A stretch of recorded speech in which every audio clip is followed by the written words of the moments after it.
En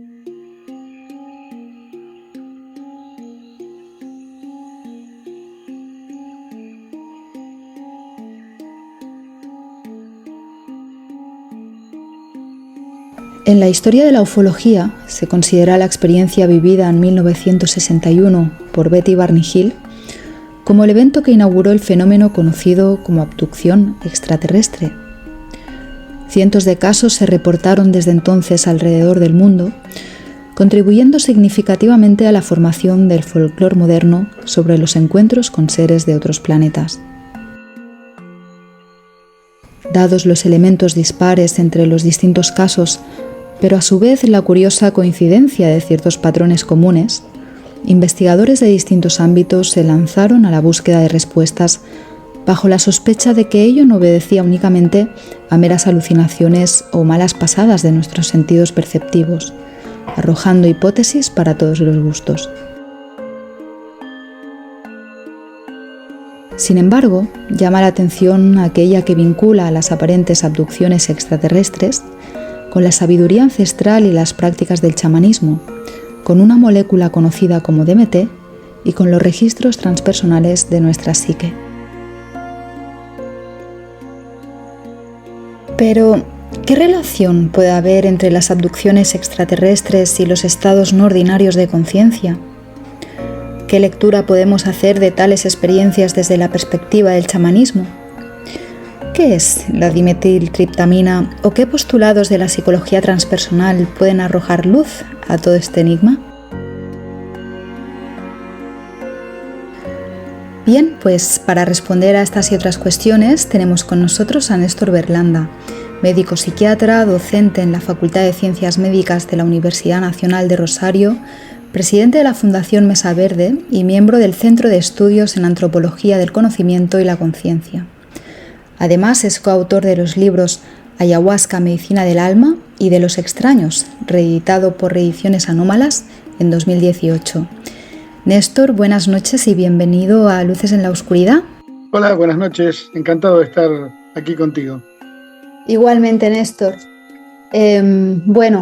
Antes de meternos de lleno en el tema que vamos a abordar hoy, creo que no estaría de más que nos hablaras un poco de tu trayectoria y sobre todo qué es lo que te llevó a indagar en estos temas tan apasionantes y no sé si decir poco ortodoxos y a los que a menudo la academia les ha dado la espalda. Empecé desde muy chico a investigar el tema de los misterios, casi podríamos decir de los 12 o 13 años, es decir, mi vínculo con el misterio y con todos estos temas fue antes de mi vínculo con la academia. Ya estaba metido en todos estos temas. De hecho, los primeros viajes que tuve oportunidad de hacer siempre fueron a lugares que estaban dentro de la literatura de alienígenas ancestrales o ufología, estaban marcados: Isla de Pascua, Egipto, México, siempre tratando de buscar lo que cuando era más joven uno pensaba en la cuestión de estas visitas extraterrestres en la antigüedad. Cuando empecé a conocer esos pueblos ya me empecé a dar cuenta de que en realidad esa visión tenía un poco que ver con quizás menospreciar las culturas ancestrales donde había un gran conocimiento, y si uno se pone a investigar la filosofía y pone a investigar también la forma de pensar y cómo veían la naturaleza, lo que uno empieza a encontrar es que justamente había un gran caudal de conocimientos donde era posible quizás acceder a determinados conocimientos tecnológicos sin necesidad de contar con la presencia de seres de otro planeta con una mayor capacidad tecnológica, sino que podíamos encontrarlo quizás dentro del propio cerebro, dentro de la mente de esos pueblos. Después de esto, obviamente, como no podía ser de otra manera, porque me interesaban todos estos temas vinculados al misterio, a gente que tenía encuentros extraordinarios. Cuando terminé mi carrera de medicina me dediqué, fue la especialidad que hice fue justamente psiquiatría, ¿no? Y entonces ahí de alguna forma cerré lo que era la cuestión de los misterios, tratando de investigar o tratando de meternos de lleno en lo que era quizá el misterio más grande de todos, que es la mente humana, ¿no? Y eso nos llevó también a otra visión del tema de la omnilogía, del tema de la ufología, donde empezamos a ver que también por ese interés que tuvimos en algún momento de visitar las antiguas culturas, también nos dimos cuenta que muchos de los pueblos que uno creía que estaban terminados, había justamente todavía descendientes y todavía continuaba toda una cultura y una forma de ver el mundo, y que eso estaba representado muchas veces con los médicos tradicionales y con los chamanes de distintos pueblos, ¿no?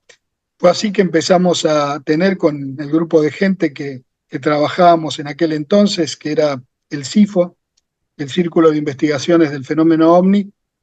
Empezamos a trabajar con una idea distinta, donde la hipótesis extraterrestre no entraba, sino que creíamos que el fenómeno tenía que ver con algo quizás más cercano, que era total y absolutamente real. Los fenómenos como las abducciones también eran reales, pero que no estaban involucrados necesariamente en la cuestión extraterrestre. Así fue que desde el año 95 al 2000, junto a Juan Acevedo, psicólogo, empezamos a buscar casos de abducciones en nuestro país. Era una época donde todavía el fenómeno no había llegado con tanta fuerza, y entonces los casos que nosotros presentamos en el libro Los Extraños, que se editó en Argentina en el año 2000, con muy poco éxito, si se quiere, pero no desde el punto de vista de éxito editorial, sino en los propios investigadores. O sea, las ideas que nosotros planteábamos ahí no eran ideas que de pronto le gustaba al común de la gente que estaba en el tema.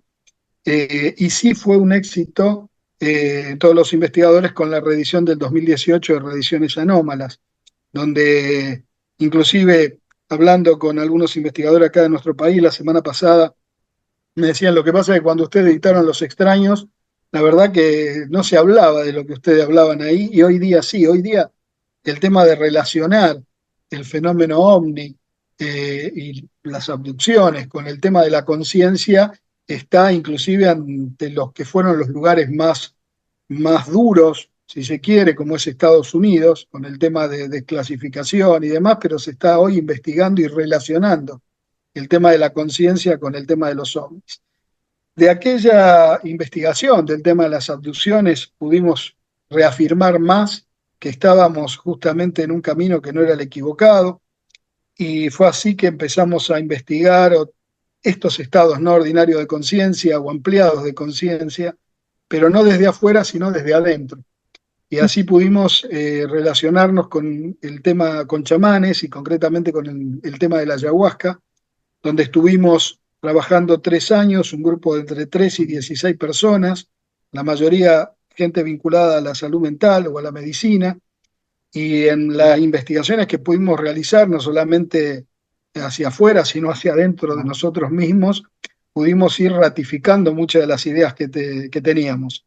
Así surgió el libro Ayahuasca, Medicina del Alma, que creo que en poco tiempo más va a estar editado allí en España, con una edición ampliada, y ahí está el producto de casi 16 años de investigación. En ese tiempo nos habíamos un poco alejado del tema de los ovnis, y volvimos a partir de el reencuentro con un caso que para nosotros nos había marcado mucho por las características del caso y por las características del personaje, que fue el caso de Juan Oscar Pérez, este gaucho de Venado Tuerto, que había tenido a los 12 años de edad un encuentro cercano del tercer tipo, y que había quedado de alguna manera, después de una representación que hizo en un congreso aquí en mi ciudad de Rosario en el 87, había quedado fuera de los canales de investigación. Nunca más se habló de él,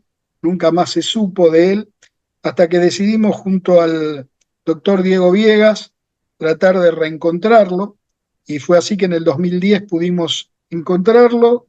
Empezamos a hablar con él, ya siendo un hombre mucho más grande, 36 años después del encuentro lo pudimos reencontrar, y por esas cosas que se van dando terminó transformándose la historia de él en una película, Testigo de Otro Mundo, que no narra tanto si bien hace reflexiones sobre el caso, básicamente es una historia de vida de lo que le pasa a alguien que tiene un encuentro con lo extraordinario y que a veces queda totalmente segregado de su comunidad por haber tenido este encuentro. Y eso también motivó al libro que fue editado en una autoedición aquí en mi país y una edición formal allí en España, Detrás de la Niebla, que narra justamente la historia de Juan Oscar Pérez, con lo que no se ve, digamos, en la película y lo otro que hay. De hecho, estoy pensando en sacar una segunda parte, ¿no? Del libro, porque el caso siguió evolucionando y a Juan le siguieron pasando cosas, y también hay mucho más material que se fue conociendo en cuentagotas, pero digamos no todo la continuación de esta. Así que a partir del reencuentro con Juan es como que de a poco nos fuimos metiendo de nuevo en este terreno de la omnilogía, también viendo que la mirada que teníamos hoy día tiene mayor aceptación que la que tenía en los 90. Nuestro trabajo en la década de los 90 con el grupo SIFO, prácticamente los escépticos nos tildaban de místicos y los místicos o los etistas nos tildaban de escépticos. Básicamente no se entendía porque cuando hablábamos de que la conciencia estaba involucrada en la génesis de la experiencia ovni, automáticamente nos tildaban de que justamente estábamos diciendo que el fenómeno no existía y que eran alucinaciones. Y muy por el contrario, lo que estábamos hablando era que había la posibilidad de entrar en un estado ampliado de conciencia, donde muchas cosas que consideramos como reales, la realidad esta que vemos en nuestro mundo de consenso, en realidad también, si se quiere, lo que tenemos es información. Y quizás cambiando el dial de nuestra conciencia entramos en otro plano y allí aparece otra información y allí quizás tenemos el encuentro con otras cosas y de allí surgiría parte o gran parte de la fenomenología ovni. Entonces, hoy día que está esto más en boga, tiene más aceptación la idea que teníamos por los 90 y realmente mirando hoy algunas de las cosas, por ejemplo, vos nombrabas a la dimetiltriptamina, lo que nosotros en los 90, y que está eso en el libro Los Extraños, hablábamos de que quizás el estado mental donde se producirían los encuentros de abducciones sería lo que denominamos el estado teta, que tiene que ver por la frecuencia de onda cerebral involucrada, que está entre los 4 y los 7 hercios. Nosotros decíamos que ese estado, que es un estado que tenemos todas las noches en el momento justo antes de dormirnos o justo antes de despertarnos, es un estado que dura muy poquito tiempo, pero que se prolongaría en estos casos y en estos episodios, por ejemplo, de abducción. Hoy día, nosotros allí lo postulábamos como hipótesis, como teoría. Hoy día podemos corroborar que hay estudios científicos que demuestran que justamente la DMT, la dimetiltriptamina, produce ondas teta a nivel cerebral y que digamos que el estado DMT sería, o lo podríamos llamar también, estado teta. Entonces, aquella suposición de los 90 hoy tiene el aval de trabajos científicos que hablan de una sustancia, un neuromodulador arcaico, quizás que la DMT que tenemos todos en nuestro cerebro, y que estaría tremendamente involucrada en la génesis de todos estos casos de abducciones y de encuentros extraordinarios. Uh-huh. Cuando se observan los distintos casos de abducción o de encuentro con entidades extrañas, fácilmente se ve que son idiosincrásicos, ¿no? Que cada uno de ellos tiene sus particularidades, sus elementos absurdos, y ello de alguna manera debilita la hipótesis de que sea un fenómeno externo al observador, porque de lo contrario lo lógico sería que los relatos fueran más coincidentes. Sin embargo, se pueden hallar ciertos patrones en común que sobre todo puedan descartar la hipótesis de que se deba a un cuadro patológico o a un síntoma de enfermedad mental. Sí, totalmente. Efectivamente hay elementos en comunes que no solamente son elementos en común entre los casos de abducción, sino que cuando uno amplía el panorama y empieza a ver otro tipo de encuentros extraordinarios, donde podríamos hablar de experiencias cercanas a la muerte, por ejemplo, donde podríamos hablar de apariciones marianas, donde podríamos hablar justamente del chamanismo, ahí encontramos que también existen patrones comunes con eso. Y lo único que varía es quizás la forma y la tipología de los seres involucrados, y que están más que ver, están más relacionados con la cultura que con el propio episodio en sí. Es decir, las culturas originarias, por ejemplo, de toda nuestra América, van a tener el mismo escenario. Ese escenario va a estar dado por un domo iluminado, donde de pronto no se sabe exactamente de dónde sale la luz. Va a haber una interacción con entidades que van a colocar cosas en el cuerpo de esa persona, pero esas entidades no van a ser la imagen típica de los grises, sino que esas entidades van a ser el espíritu de los ancestros, por ejemplo, u otro pueblo que está dentro de la misma cultura. Vamos a encontrar también que la persona que sufre una iniciación chamánica pasa a ser un emergente de su propia cultura y su sociedad, con un cambio de mentalidad, con la posibilidad de estar entrando y saliendo de ese otro mundo, por decirlo de alguna manera, para traer información y volcarla a su propia comunidad. Y todo esto que estamos hablando sucede también en muchos de los casos de abducción.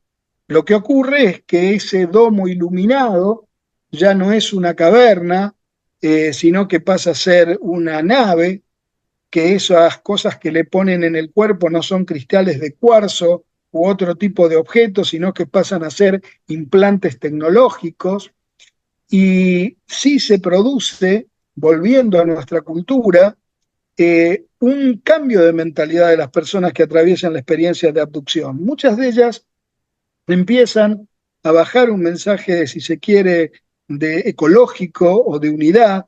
Muchas de ellas empiezan a tener poderes, entre comillas, de curación.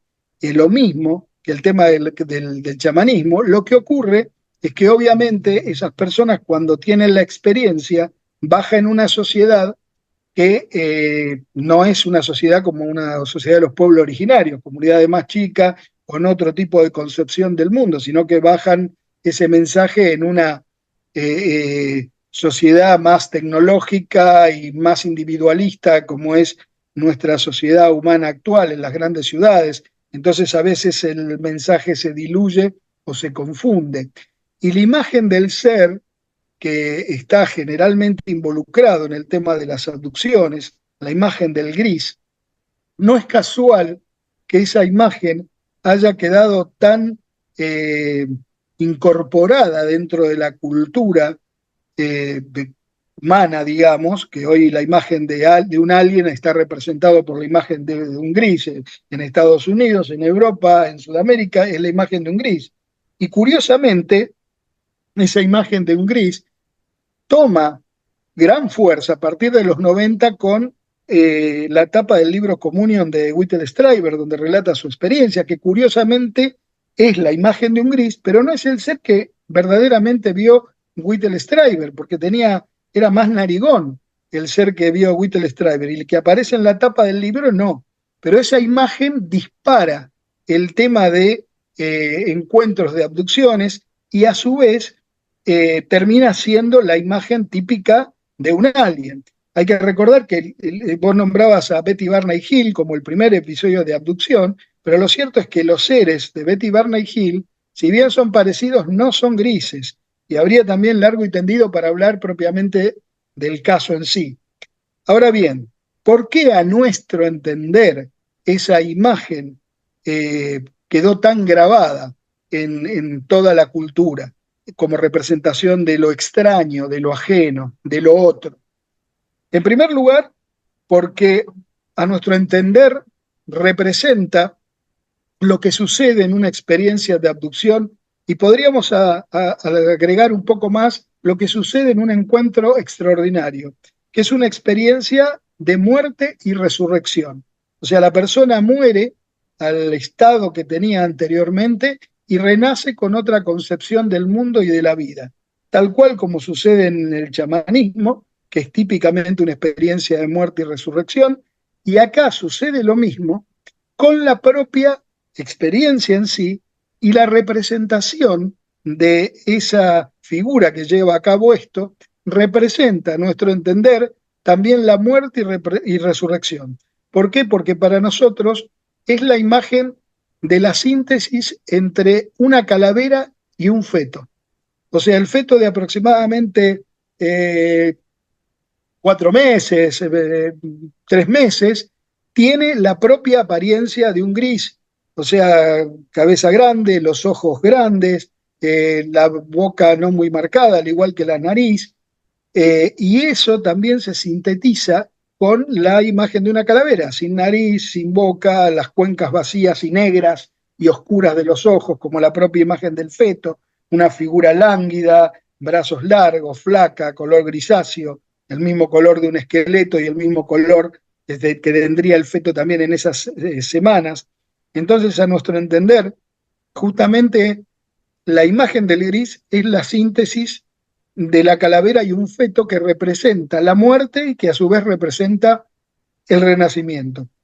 Y por otro lado, hay otro hecho que también, a nuestro entender, marca el por qué esta figura quedó tan arraigada dentro de la cultura. Es porque si uno mira las culturas de la antigüedad, y por ejemplo se va a las culturas sumerias, donde ve las estatuas de dioses sumerios, si ve también otras culturas que florecieron por Europa, lo mismo también en nuestra América, va a encontrar un elemento que es característico en todas estas culturas y que es dibujos, ya sea en cerámica, estatuas, esfinges, con los ojos grandes, los ojos más grandes que lo normal. Y esos ojos más grandes que lo normal representan, en casi todas las culturas, los ojos de la visión hacia el otro mundo, la visión hacia el otro lado. Y quizás esta figura del gris, con esa característica que todos los que viven una experiencia de abducción remarcan, los ojos grandes que nos llevan y miran hacia la nada o hacia otro lado, o el impacto de los ojos que no podemos dejar de verlos, todo eso quizá esté hablando de que nosotros en nuestro ajetreado siglo XXI también necesitamos lo que necesitaban las culturas de antaño, la visión, el saber, pero no a partir del intelecto, sino a partir de la experimentación propia, que existe un otro lado, que detrás de lo aparente, que es la cultura que tenemos todos, existe algo que está por debajo y es que en un punto todos formamos parte de lo mismo.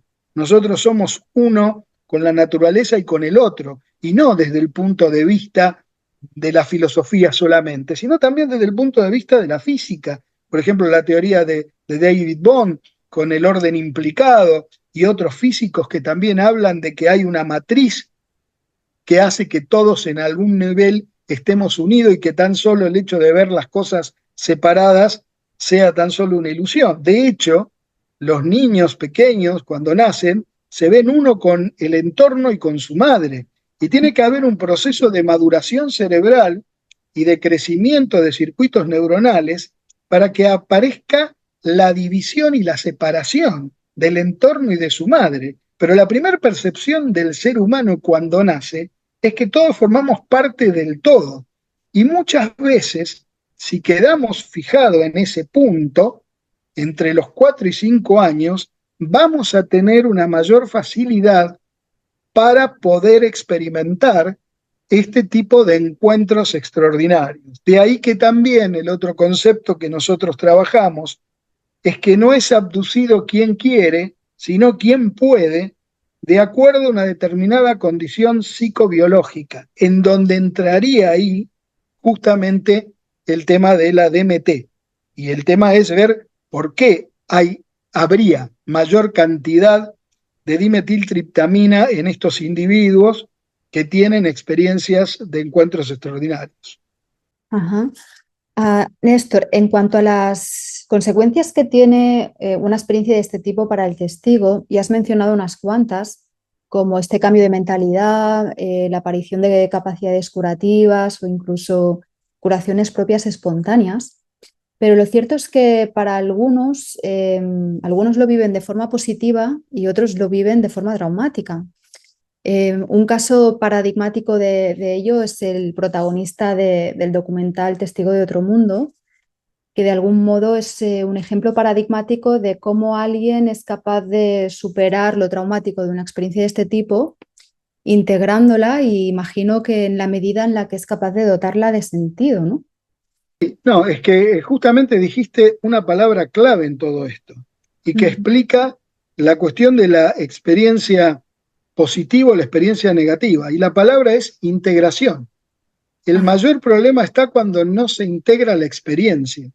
Y sucede exactamente lo mismo para que veas que no es simplemente en este tipo de casos, sino también se da muy comúnmente y que ahora está tan de moda, justamente las experiencias con distintas sustancias psicoactivas, ya sea con hongos, ya sea con ayahuasca, con DMT, con LSD. ¿Qué ocurre? Mucha gente está ofreciendo este tipo de ceremonias o este tipo de experiencia que no tienen experiencia en salud mental o que no tienen un cuidado de la persona que hace la experiencia. Y lo que sucede ahí es que en muchos casos se mueven un montón de contenidos inconscientes y uno tiene una experiencia que a veces moviliza cosas que no estaban en el consciente y si después no hay un proceso de integración de la experiencia, obviamente la persona que atraviesa una experiencia no solamente no soluciona un problema, sino que se le agrega uno más, porque no integró la experiencia. Exactamente lo mismo sucede con el tema de los casos de abducciones. Muchas veces, y eso sucedía mucho en la década de los 70, de los 80, eran los investigadores, los ufólogos, iban, investigaban los casos de abducción, sacaban todo el material y después se iban y nunca más iban a preguntar qué pasaba con esa persona, como por ejemplo en el caso de Juan Oscar Pérez.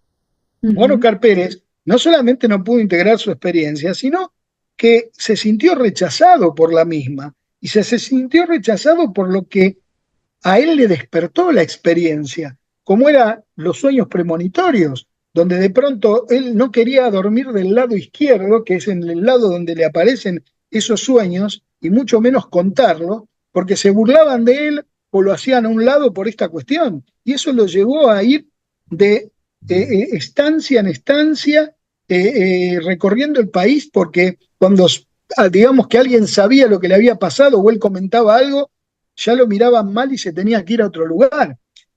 Lo que se logró con la película y que se dice al final de la película, hoy día a mí me une una amistad con Juan, realmente, Juan hoy no es la persona que nosotros vimos en el año 2010, que era una persona temerosa, una persona que prácticamente suplicaba que uno lo siga viendo para tener amigos. Hoy Juan es otra persona, hoy Juan es una persona que le gusta hablar de lo de él, lo habla sin ningún tipo de prurito. Después sucede el otro fenómeno que sabíamos que iba a pasar, que la gente va a veces a preguntarle cosas y Juan mezcla en su relato lo que él piensa y lo que vivió. Y hay mucha gente que quiere escuchar lo que quiere escuchar, toma como que lo que él está diciendo también se lo dijeron los extraterrestres. Entonces ya toma, sí, se mezcla todo. Y en realidad muchas de las cosas que a veces dice Juan son las opiniones de él. Es un hombre de campo, o sea, sencillo. Y bueno, y la gente acá a veces busca la espectacularidad y obviamente a veces la encuentra. Pero el punto es que no es la misma persona. Logró integrar la experiencia, logró que se lo escuchara y que se lo entendiera y que se lo comprendiera, y hoy es otra persona integrada, que vive bien, que tiene amigos, que lo viven llamando por teléfono.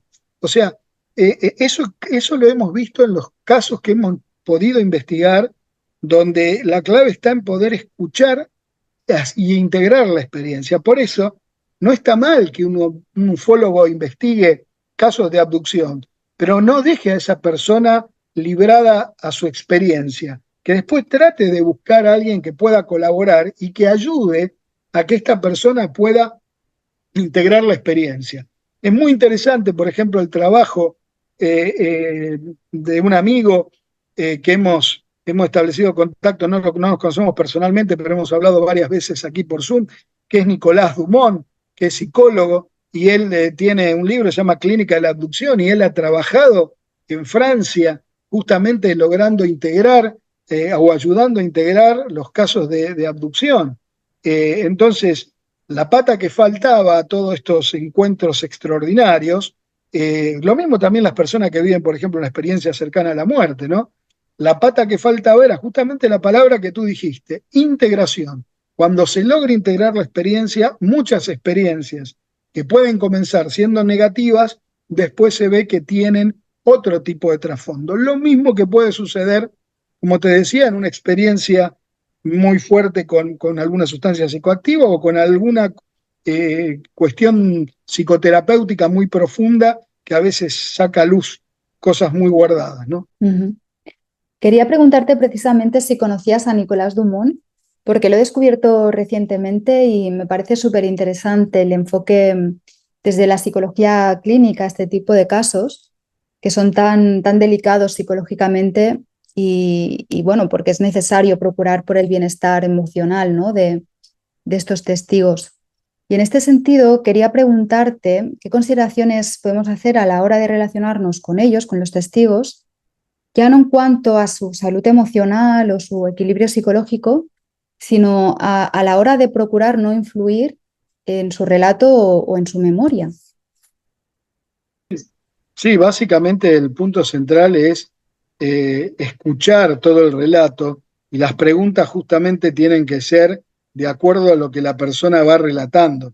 Si la persona vio una luz y es muy común, y eso te vuelvo a repetir, era muy común en la década de los 80, los 70, los 80, donde de pronto decía así, porque la luz se me vino encima, y entonces el investigador muchas veces pregunta, ¿y la nave cómo era? No, no era una nave. Por Ujú. ejemplo, Julio Plantner, un caso muy famoso de abducción del año 83 en La Pampa, con el cual lo pudimos llegar a ver apenas a casi 4 o 5 días por una situación muy casual, haber estado en la zona y haber podido llegar temprano, digamos, al caso. Después lo seguimos viendo años después. Lamentablemente falleció Julio muy joven. Julio dice que él siempre vio una luz, de que de hecho se tapa con el brazo la luz y después aparece en un domo rodeado de 4 seres, ¿sí? Pero él nunca habló de nave. Él habló siempre de una luz, de un lugar donde apareció, pero él nunca habló de nave. Entonces, eso muchas veces termina transformando un caso. Por ejemplo, te voy a dar un ejemplo más todavía. El caso de Juan, el ser pequeño que aparece en el caso de Juan, eh, muchas veces algunos escépticos hablaban de que estaba influenciado por la película La Guerra de las Galaxias, con las dos imágenes de Arturito y Srepo, los dos robots, ¿no? de la Guerra de las Galaxias. En primer lugar, en el año 78 no se había emitido la película todavía en Argentina, así que ya eso lo descartamos desde ese lugar. Pero en segundo parte, él tenía 12 años, era un niño que hablaba muy poco, muy tímido, muy introvertido, dicho inclusive por la maestra, dicho inclusive por los exámenes psicológicos que se hicieron en esa época. Y el ser pequeño, que quedó en la historia reflejado como un robot, un día me sorprendo cuando Juan le digo, ¿por qué no digo, estuvimos siempre tanto hablando? ¿Por qué no me dibujás los seres que vos viste? Y lo que me dibuja Juan es, en el ser chiquito, es el hombrecito Michelin. Es el dibujo del hombrecito Michelin con todas las gomas, digamos, puestas, hasta inclusive el pupito arriba de la cabeza que tiene el hombrecito Michelin. Digo, pero ¿y por qué? Digo, ¿por qué no le dijiste que no era así como lo estaban dibujando? ¿Y qué le voy a decir? Yo dije, lo dibujaron y le dije que sí, o sea, estamos hablando de un chico de 12 años. Yo le trataba de explicar que tenía como rayas para tratar de explicar lo de las gomas, pero obviamente el dibujante no lo interpretó y el caso pasó a la historia con la representación de ese tipo de seres, cuando en realidad era justamente el muñequito Michelin, ¿no? Otra cuestión completamente diferente, ¿no? Entonces, hay muchas cosas de casos donde de pronto quizás no sea verdaderamente lo que vio el testigo. Otro caso que tenemos aquí en nuestro país es el caso de Dionisio Yanca, donde después de mucho tiempo, una abducción o supuesta abducción del año 73, que después de mucho tiempo se lo pudo volver a localizar, y también un poco lo que él plantea, que la gran parte de la descripción que tiene del caso es lo que le plantearon los investigadores. Entonces, él ya no sabe a ciencia cierta qué fue lo que vio y qué fue lo que no vio. Más allá de que en aquella época también se usaron sustancias químicas como el pentotal sódico, por ejemplo, para que pudiera recordar más del caso. Entonces, en la literatura debe haber muchos casos, estos son los que conozco, ¿no? Pero debe haber muchos casos que muchas veces una palabra dicha de más o fuera de lugar tergiversa parte de la información que puede dar el testigo. Y el primer punto que no se puede obviar es que el testigo es un ser humano, vamos a partir de esta base, es un ser humano que vivió un hecho traumático, más allá que el hecho traumático sea positivo o no. ¿Por qué hablamos de un hecho traumático? Porque es un encuentro con lo extraordinario, es un encuentro con algo que no es habitual. O sea, sea lo que sea el fenómeno. Es habitual uno en un campo ver un caballo, pero no es habitual de pronto ver una luz que se le acerca o ver un ser alto que se le acerca. Entonces es un hecho traumático por el mismo hecho de que es algo no habitual. Después, a partir de ahí, es ver cómo toma el caso, cómo integra la experiencia y bueno, y todo lo que viene después. Pero no podemos olvidar que esa persona que vive un encuentro extraordinario, así sea que vea a la Virgen, a un ángel, o que vea un demonio, a un extraterrestre, lo que está viviendo es un hecho traumático porque lo saca fuera de los márgenes de su realidad. Después viene todo lo demás, ¿no? Pero eso es fundamental tenerlo en cuenta. Ajá. Am, ¿Qué rasgos en común tienen los sujetos que viven este tipo de experiencias? Porque no sé hasta qué punto puede haber cierto correlato con algunos rasgos de la personalidad en los que puntúen alto, como puede ser la introversión que mencionabas de Juan Óscar, o con la sensibilidad, por ejemplo. Mirá, hay un hecho que nosotros lo vimos en la literatura y lo pudimos corroborar en los casos que nosotros investigamos de abducción. Lo que aparece en la literatura y fundamentalmente en un principio, a partir de los libros de Kenneth Ring, eh, La senda hacia el Omega y el Proyecto Omega. La senda hacia el Omega es el primer libro que hace Kenneth Ring, que es un psiquiatra de la Universidad de Nueva York, no me acuerdo muy bien.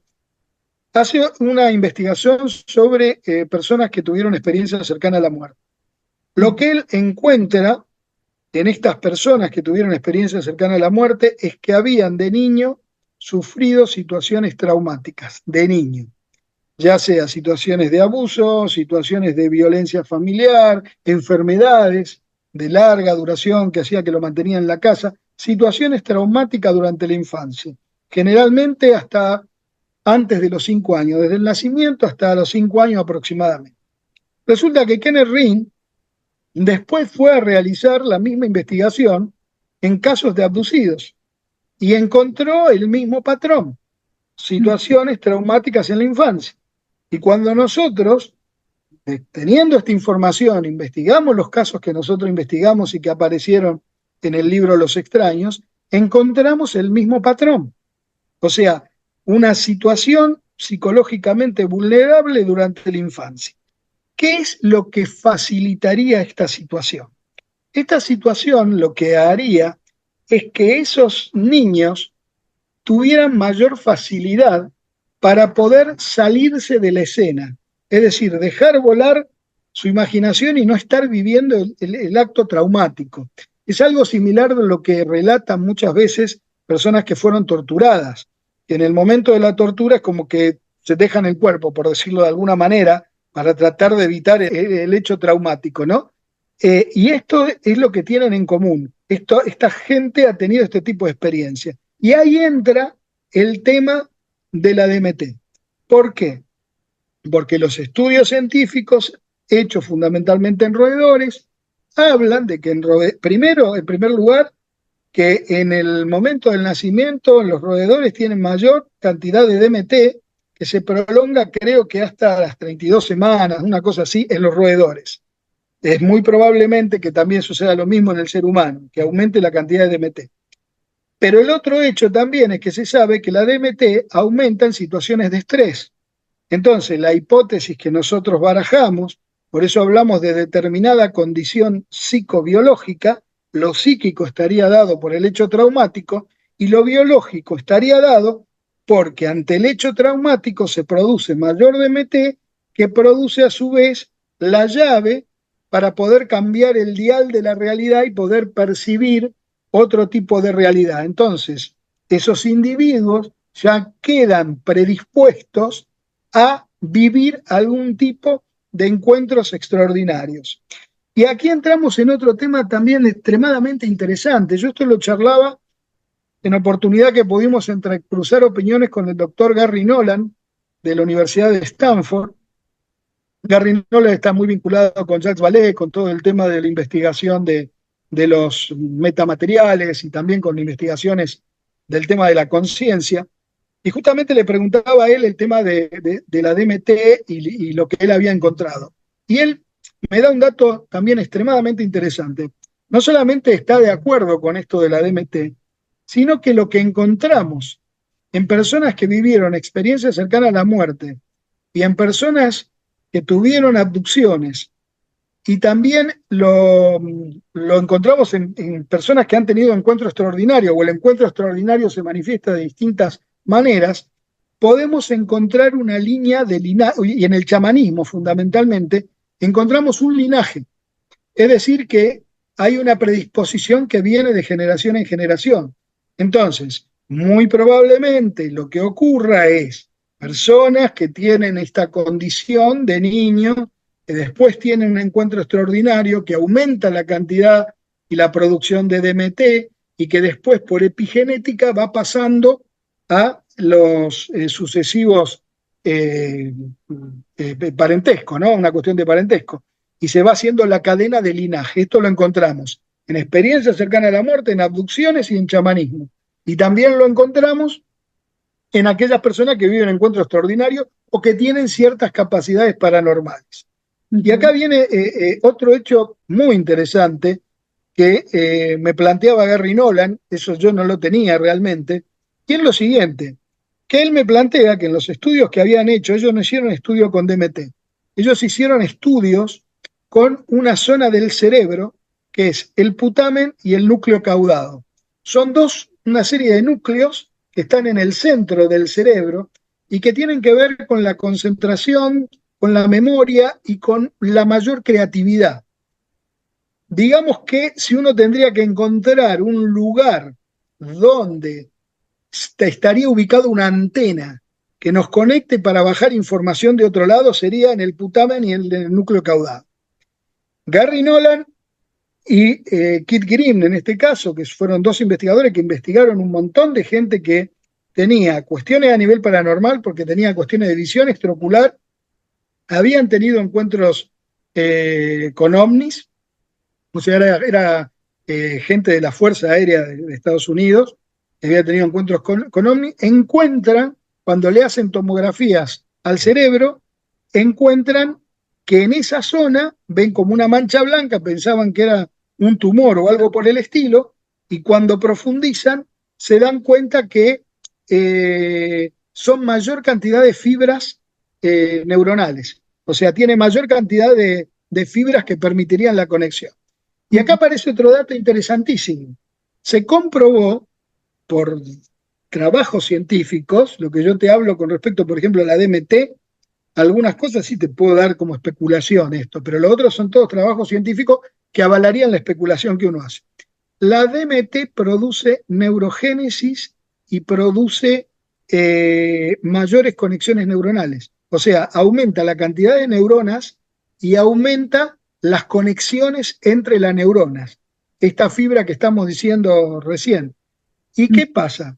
La DMT naturalmente en el cerebro se produce en la corteza, parte en la pineal, parte en lo que se llama los ventrículos y se produce también en el núcleo caudado y en el putamen. Y esta información yo la voy a buscar a los trabajos científicos a posteriori del trabajo de Gary Nolan hablando de los experimentadores y el putamen. Digo, está bien, puede tener que ver, la DMT tiene neurogénesis, aumenta las conexiones neuronales. Es probable que en determinados sujetos esto haga que tengan mayor cantidad de antenas, por decirlo de alguna manera. Vamos a ver dónde se produce la DMT. Hay un trabajo de la década del 70 donde toma justamente que el núcleo caudado y el putamen es uno de los lugares donde se produce la DMT. Entonces, esto estaría avalando todo lo que te dije anteriormente con el tema de la DMT y la posibilidad de conectarte o bajar información de otro lado.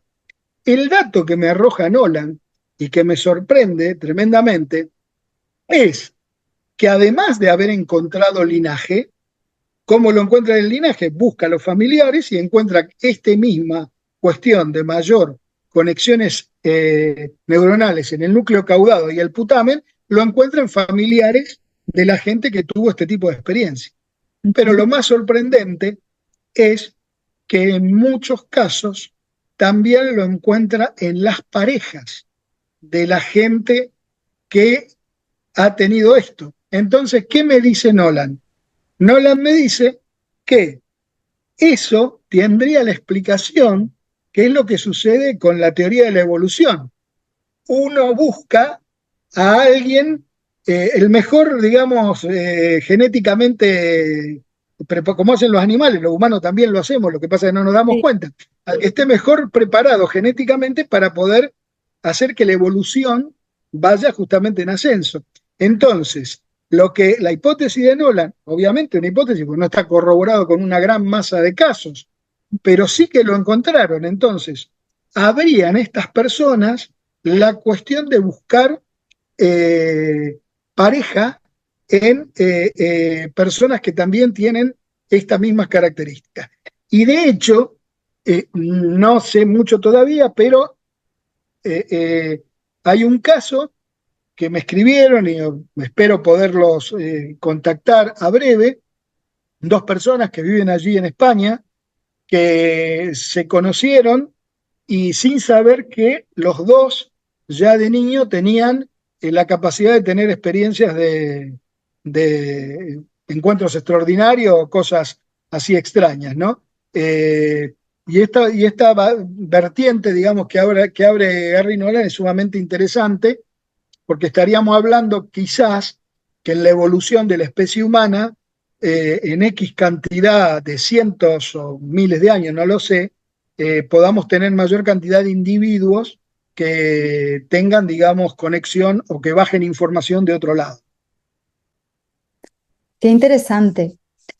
Hay otro dato que no sé si lo has mencionado, pero yo te he escuchado decir que es que la DMT también se segrega en los pulmones. Y esto de alguna manera abre la puerta a relacionarlo con las técnicas de respiración holotrópica de Stanislav Grof y bueno, las técnicas de respiración que de algún modo inducen a los estados no ordinarios de conciencia. Sí, la DMT se segrega también en los pulmones. Y de hecho, se sabe también que que está segregada en los pulmones puede ingresar al cerebro. Por lo tanto, no hay una información, o yo por lo menos no la tengo todavía, o no la encontré, si de pronto determinados tipos de respiración puede aumentar la secreción a nivel pulmonar de la DMT, para producir exactamente esto, pero es cierto, y hay estudios científicos realizados, sobre distintos meditadores y distintos tipos de meditación. Y Ujú, hay un tipo de meditación, no recuerdo ahora el nombre cuál es, donde el cerebro se pone en estado teta.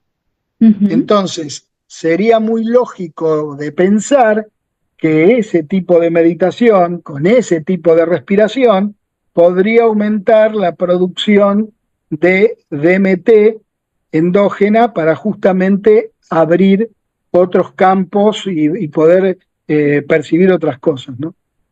ujú. Hay otro tema que me llama mucho la atención y es que desde la perspectiva de la psicología clínica convencional se considera la parálisis del sueño como un trastorno de ansiedad.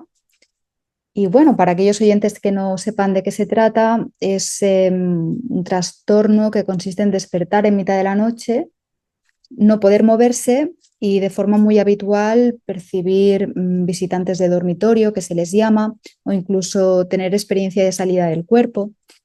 Y yo me pregunto hasta qué punto esto también puede estar relacionado con el DMT por una cuestión de estrés. Mira, yo, no sería extraño que pueda suceder. Sí, lo que yo pienso con respecto al tema de la parálisis del sueño es, lo que te dice la ciencia es que se despierta el cerebro y no se despierta el cuerpo, básicamente. Ujú, Eh, lo que es muy significativo es que siempre está asociada la parálisis con eh, la visión de una sombra o una entidad. O sea, normalmente se ven sombras y a veces se le pone eh, cara, digamos, esa forma, ¿no? Hoy día son los visitantes de dormitorio. En la Edad Media eran los íncubos y los súcubos. En la zona de Europa Oriental es la vieja bruja. Y ujú, en la zona de México se le llama la parálisis del sueño, se te subió el muertito. Es decir, un muerto se le subió. Yo creo que ahí habría sí una construcción del cerebro, porque el cuerpo está paralizado y el cerebro no puede entender en ese momento por qué está paralizado. Entonces, ahí sí creo que podría llegar a ser un proceso de alucinación de que la sombra se le da una determinada forma para poder entender por qué está paralizado el cuerpo. Entonces, uno siente que hay alguien encima de uno, que uno no se mueve porque hay alguien encima de uno, porque el cerebro no puede entender otra cosa. Porque normalmente, si bien la parálisis del sueño, ahí tenés un ejemplo también de la cuestión que hablábamos antes de cómo a veces se pueden tergiversar los casos, donde hay grupos de investigadores que te dicen que si viviste una parálisis del sueño es porque tuviste una abducción. Entonces, vos describís una parálisis del sueño y empezás a meterte por ese camino y que a lo mejor terminás creando una abducción donde no hubo.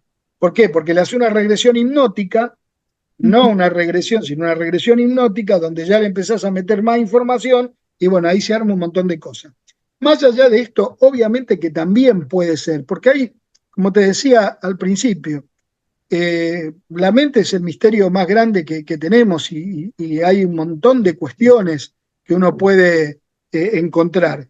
Y lo que vemos es que una molécula que en la década de los 60 era considerada como la causante de la psicosis y la causante de la alucinación, esta idea ya no se tiene más, porque se encontraba una mayor cantidad en la orina de pacientes psicóticos. Después se vio que también aparecía en algunas personas normales. Entonces no se la descartó completamente. Pero empieza a investigarse y se encuentran un montón de cosas, como que aumenta la neurogénesis, que es una molécula muy especial, inclusive cuando uno la toma en forma externa. Pero te voy a decir algo que apareció en la noticia 2024. O sea, esta noticia está en un Twitter de Andrew Gallimore del 3 de mayo, que hay un estudio científico donde te muestra que la DMT podría ser clave en la solución del Alzheimer, que evita que por la interacción en un receptor particular que tiene, que se llama sigma 1, evita la formación de las proteínas que se forman en el Alzheimer. Es Ya te digo, 3 de mayo es el tuit de Andrew Gallimore sobre esto. Entonces, esta sustancia que de pronto eh, fue considerada en los 60 como algo negativo, hoy encontramos que el cerebro ya de por sí la trata con mucho cariño, tiene mecanismos especiales para dejarla entrar al cerebro y da mucho que hablar y hay todavía una línea de investigación muy grande en todo lo que podemos encontrar con la DMT. Aparte, es la única sustancia psicoactiva que cuando es inhalada o fumada, automáticamente, pero automáticamente, prácticamente en nada, te transporta a Ujú, otro mundo con otras características, con otras reglas y ujú, donde aparecen entidades que interactúan con la gente. Entonces es una molécula muy particular, por eso el mismo Andrew Gallimore plantea que quizás es un neuromodulador arcaico. ¿Qué sería un neuromodulador? El neuromodulador se le llama a las sustancias que favorecen la conexión entre neuronas en el cerebro, pero que están involucradas en un montón de conexiones, no solamente en una, están en varias. La serotonina sería el neuromodulador por excelencia, el que hoy funciona para permitirnos crear este mundo de consenso en el que estamos. Ahora bien, lo que plantea Gallimore, y que es muy interesante, es que muy probablemente en la prehistoria hubiese funcionado los dos neuromoduladores a la vez.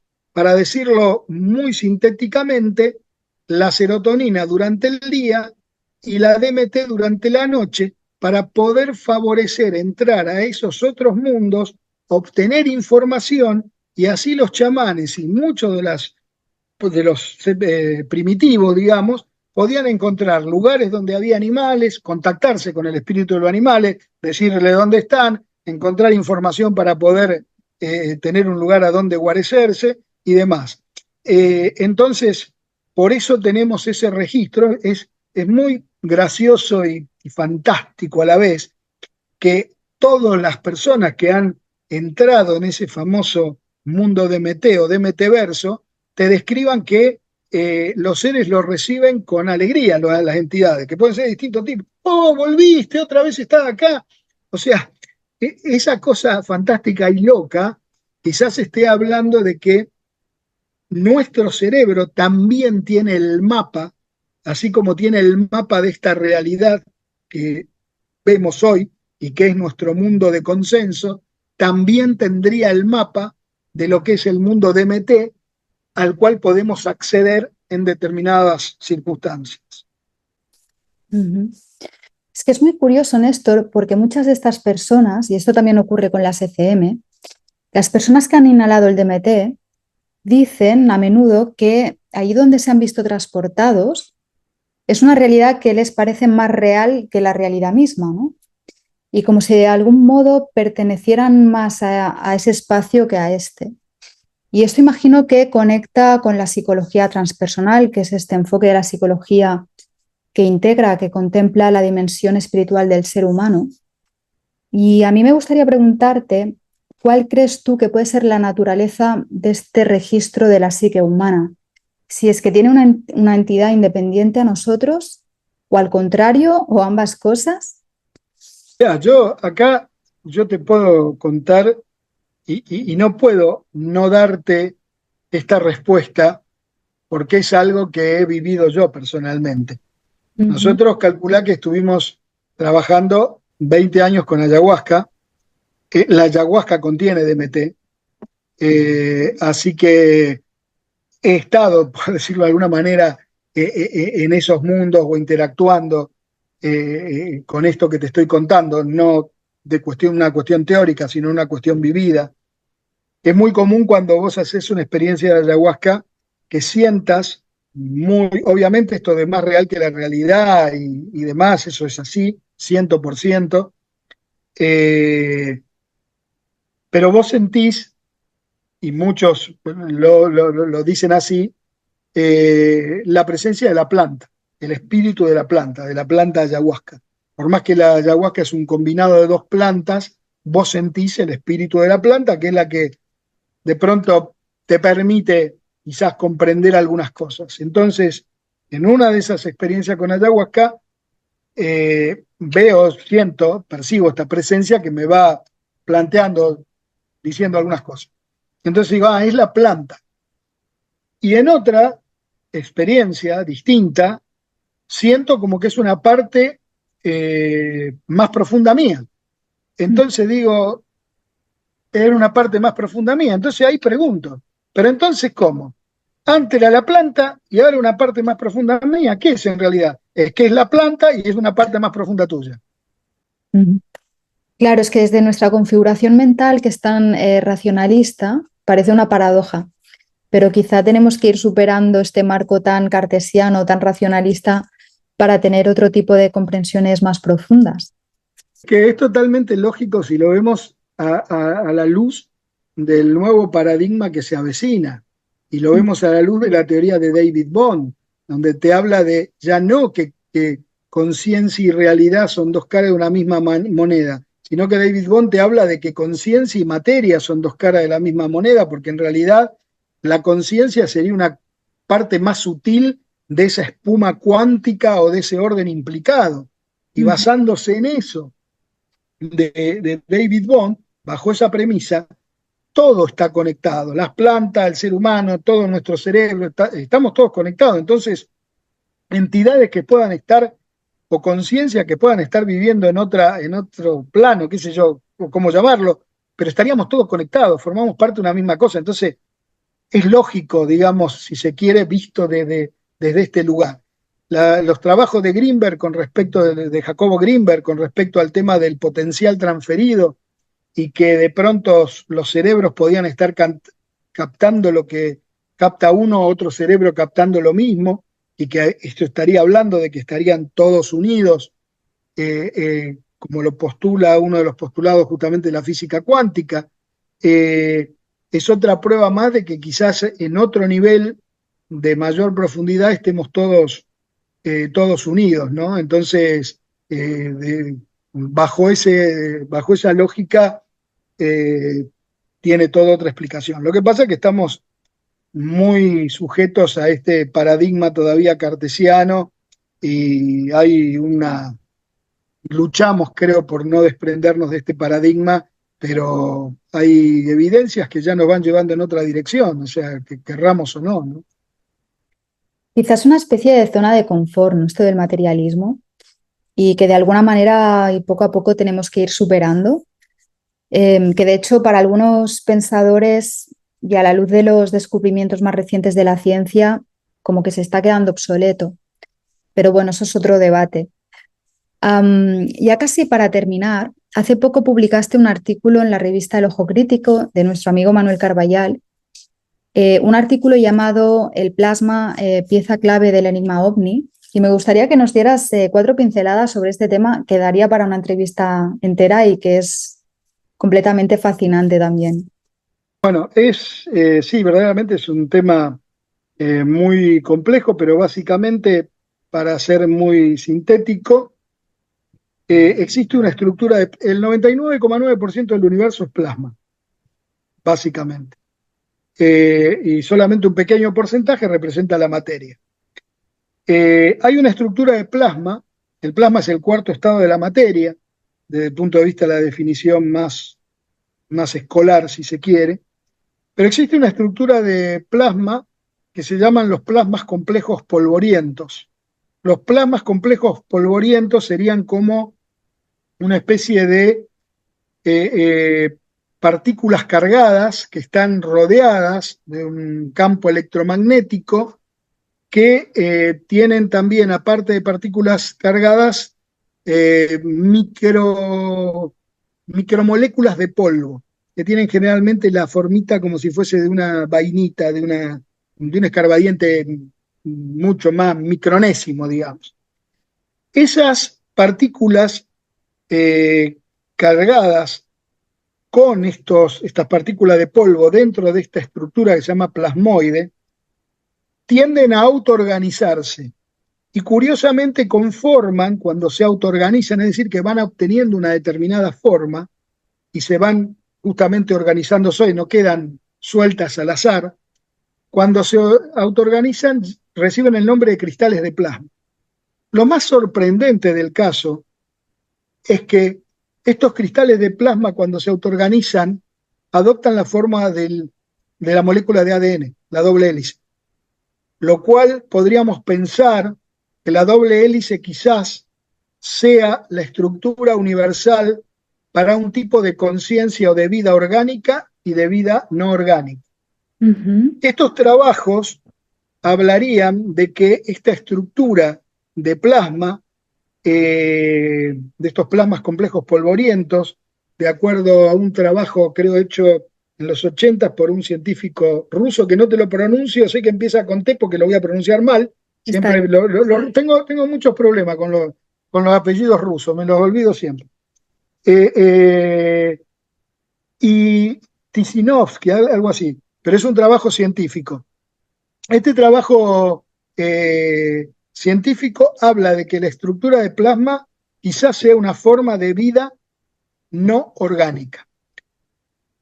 Otros dos investigadores, un investigador hindú que era discípulo de Fred, y trabajó con él, de Fred Hoyle, que trabajaba con el tema de Fred Hoyle, que largó la teoría de la panspermia, que la vida vino desde el espacio exterior, conjuntamente con otro científico, Temple, creo que es Roger Temple el nombre. Hicieron un trabajo también científico y también hay otro científico italiano, Massimo Teodorani, que habla de que quizás esta estructura de los plasmas complejos polvorientos no solamente serían entidades vivas, sino que podrían llegar a ser entidades conscientes. Y nosotros tenemos nubes de plasma entre la Tierra y la Luna, se llaman las nubes de, bueno, este otro apellido polaco que también voy a tener problemas, las nubes de Kolineski, bueno, siempre lo pronuncio mal, que tendrían entre 3.000 y 4.000 millones de años. Y dentro de estas nubes, que entre las dos nubes que hay, tienen un tamaño de 9 veces el tamaño de la Tierra, suponiendo que esas estructuras hayan conformado una vida de tipo inorgánica, y suponiendo que este trabajo de estos científicos vaya en la línea correcta y verdaderamente sean estructuras conscientes, estamos hablando quizás de una inteligencia que tendría entre 3.000 y 4.000 millones de años. Wow. Y a su vez, en la Tierra se producen estructuras de plasma. Hay diversos lugares de la Tierra, en distintos países, en nuestro país hay gente que está trabajando mucho con esto. Uno es gente del Grupo Hemisferio, otro es una persona que también tiene una serie de equipos que se llama Checo Jarolav, que van a distintos lugares con cámaras y con equipos especiales y aparecen luces, y estas luces tienen comportamiento inteligente, lo mismo que las luces de Gesalen, lo mismo que las luces que han aparecido a lo largo de la historia en distintos lugares. En algún momento había una estancia en Uruguay que se llamaba Salto, la Aurora, en la década de los 80 y los 70, donde también aparecían luces con comportamiento inteligente, y esas luces serían luces de plasma. Hay un artículo que te lo recomiendo, si no lo leíste, lo podés encontrar en internet fácilmente, cualquiera de tus oyentes lo pueden encontrar, se llama Calingasta X-Files, que es un artículo escrito por un antropólogo, Diego Escolar, hoy amigo nuestro, que nada que ver, él estaba haciendo sus trabajos de antropología en la Pampa del Leoncito, en nuestra provincia de San Juan, precordillerana, pre la cordillera de los Andes, y tuvo un encuentro con luces inteligentes. Él describe perfectamente y dice por qué son luces inteligentes, que la llegó a tener aproximadamente unos 5 metros de él. De hecho, lo atravesó también las luces. Tuvo ese y otro encuentro a posteriori. Pero estas luces inteligentes serían plasmoides. Y muy probablemente, quizás esta inteligencia que podría ser o tener estos plasmas estaría justamente en contacto, por decirlo de alguna manera, por esto que estamos hablando, que todos estamos unidos a determinado nivel y obviamente esta estructura tendría mayor facilidad, si se quiere, con las luces inteligentes de aquí de la Tierra. Entonces, esas luces, esos plasmas inteligentes, podría pasar dos cosas. Por un lado, podrían formar parte y ser vehículos también para entrar en esta realidad de las entidades que estábamos hablando antes del DMT.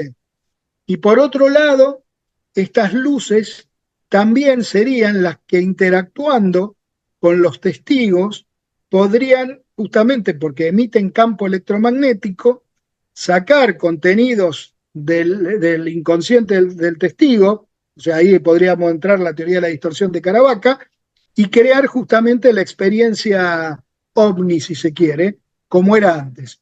Si vos empezás a recorrer la historia del fenómeno ovni, te vas a encontrar con que hoy día hay muchas más apariciones de luces y bolas con apariencia metálica, que en realidad estas luces de plasma pueden con el sol tener una estructura metálica, que encuentros así espectaculares, encuentros cercanos, ya sea del tercer tipo, que baja un plato volador con todas las características de plato volador, la escalerita y todas las cuestiones estas, hoy día están apareciendo más luces que inclusive se acercan o se alejan y que tienen comportamiento inteligente que un evento ovni como era antes. Especulando, solamente especulando, quizás estemos llegando a un punto donde llegó el momento de mostrar quién está, como diría Jacques Vallée, manejando el proyector, teniendo en el cine, y quizás ese proyector tenga que ver con estas estructuras de plasmas vivos e inteligentes que quizás de alguna manera interactúan con la conciencia humana con algún fin que desconocemos. A esto habría que agregarle algo que justamente en este mismo momento estoy trabajando en ese punto, que el otro gran inteligencia plasmática, por decirlo de alguna manera, puede ser nada más ni nada menos que nuestro Sol, porque el Sol es de plasma y por las características que tiene, y de acuerdo a trabajos científicos, formaría parte de lo que se llaman estrellas volitivas. Las estrellas volitivas son estrellas del tamaño de nuestro Sol tiene el tamaño de una de ellas, y aparentemente lo que se descubrió es que al seguir el derrotero, la órbita alrededor de lo que sería nuestra galaxia, hay estrellas que en vez de largar chorros de plasma en dos direcciones, que sería lo lógico que uno podría pensar, lo largarían en una sola dirección como para tener un movimiento inteligente y un movimiento voluntario, por decirlo de alguna manera. Esto no lo digo yo, lo dicen físicos y astrofísicos. O sea, yo lo que estoy haciendo es tomando esa información. Entonces, si acá nos basamos en lo que representó el Sol para todas las culturas, obviamente lo sabemos porque es el dador de vida, por un montón de factores. Pero también la mística dio otra vuelta a todo esto. Y si de pronto también esto tenía que ver porque había un reconocimiento de que el Sol podía ser una entidad consciente o inteligente, bueno, ahí estamos ya entrando en un terreno fantástico, porque la génesis de muchos de estos fenómenos extraordinarios estaría dado por esto. Y te voy a dar otro dato más. Una cosa también, especulación pura lo que estamos hablando, obviamente. Especulando con trabajo científico, pero no deja de ser especulación.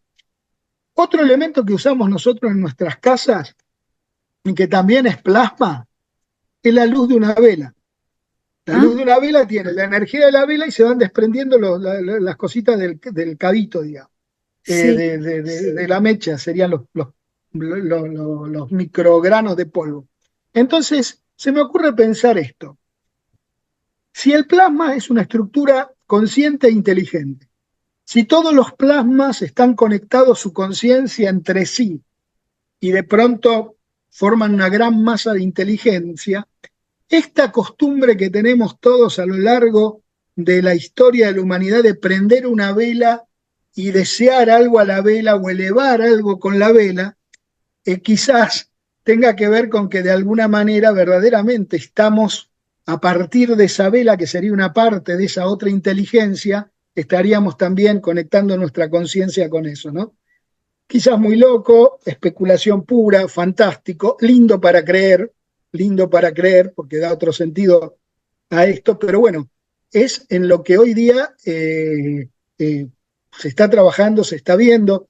Ahí en el artículo, en el Ojo Crítico, yo justamente presenté un gráfico de lo que sería el plasma que permea entre los dos mundos, en este mundo de consenso y entre el mundo de MT, digamos que abarcaría las dos cosas. Por eso estas inteligencias de MT quizás también puedan manifestarse o utilizar el plasma para interactuar con nosotros. Son teorías nuevas o ideas nuevas, mejor dicho, pero no dejan de llamarnos la atención porque la base de esto son trabajos científicos que nos están abriendo la cabeza a pensar las cosas de esta otra manera, ¿no? Bueno, las mejores teorías científicas nacieron de un trabajo de especulación y creo que precisamente es lo que tenemos que hacer, ¿no? Néstor, muchísimas gracias por haber compartido con nosotros tu sabiduría y tu tiempo. Imagino que los oyentes estarán tan fascinados como yo por todo lo que nos has explicado y espero tenerte de vuelta aquí bien pronto. Muchísimas gracias. No, muchas gracias a vos y estoy a tu entera disposición cuando así lo dispongas.